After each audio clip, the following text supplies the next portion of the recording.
Hello everyone, and welcome to episode 4 of the Short Banana Wars series. The Banana Wars were a series of US invasion/interventions in Latin America during the early 20th century. This series is meant to give a little insight as to what occurred during this event that in many ways have impacted the citizens of these nations until modern day. In today's episode, we'll be looking at the US occupation of Haiti.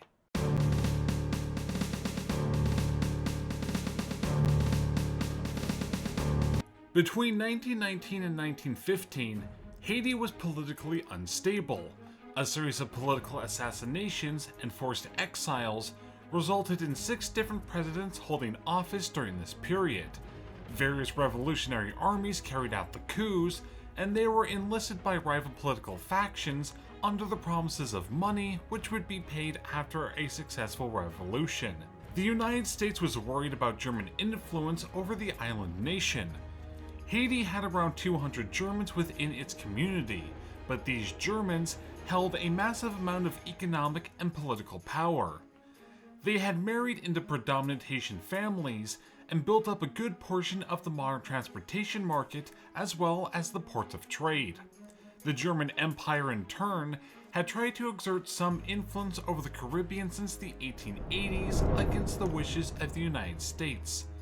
Plans had been drawn up by Germany to actually attack the US at the turn of the 20th century, hint hint, click on the video I have about that subject here, but they were shelved shortly after the construction.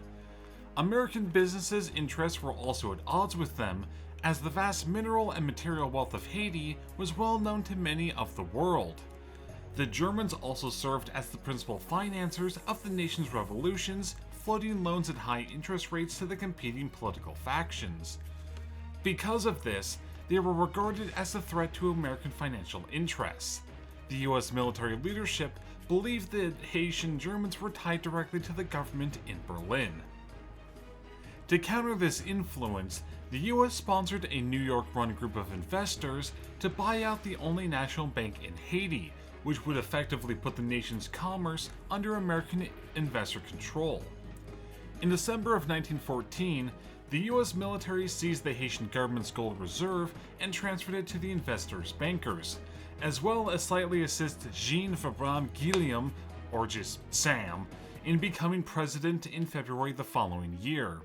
Sam turned his presidency into a dictatorship 5 months later and ordered the execution of 167 political rivals, all of which were from the predominant families with German connections. Sam was killed by a mob in Port-au-Prince as soon as they learned of the executions. The United States regarded what had turned into an anti-American revolt against Sam as a threat to American business interests in the country, and sent forces to occupy the nation immediately. US President Woodrow Wilson ordered 330 US Marines to occupy Port-au-Prince on July the 25th. Wilson also aimed to rewrite the Haitian Constitution as it banned foreign ownership of land, but he wanted to replace it with one that guaranteed American financial control over the markets. As soon as US Marines landed on the island, various groups fought against them and the later established island government for years. This period is referred to as the Callao Wars, named after the band of peasant militia that largely made up these rebellious bands. It wasn't until the last Marines left in 1934 that these skirmishes and battles finally settled. In September of 1915, the US Senate ratified the Haitian-American Convention, a treaty granting the United States security and economic oversight of Haiti for a 10-year period, and the US representatives had total veto power over the Haitian government. Within 6 weeks of the occupation, the US government seized control of Haiti's custom houses, including the banks and the national treasury.